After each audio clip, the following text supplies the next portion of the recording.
kahit maliit po po siya. Yung time na po yun, nawalan po ako ng trabaho, pati yung asawa ko po. Tapos, nung umaga, tulog pa kami. Tapos, pag-gising ko, biglang nawala si Jeline. Tapos, nung mga ilang minuto, naririnig ko na lang po sa labas. Naglalako po siya ng mga almusal. Saan niya kinuha yung mga Sa kapitbahay po namin. Ay, no. Opo, kasi... Parang nakikibenta. Opo, kasi yung bata po dati, hindi nila sinasaway kung nakakalabas. Pag matanda po, hindi kami pwede makalabas. Ganun po. Tapos nung pagdating naman ng hapon, nagulat na naman po ako, biglang nawala. Ano po,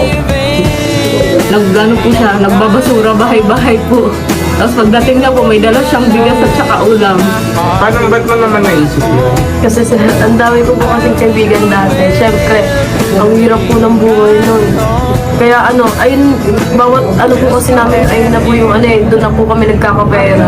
Kaya ayun, sumasama po ako sa mga kaibigan ko. Tapos, ayun po, naglalako-lako kami ng merienda. Tapos tuwing hapon, nagtatapon kami ng basura, magkakasama kami. Ayun, parang banding na po namin yun.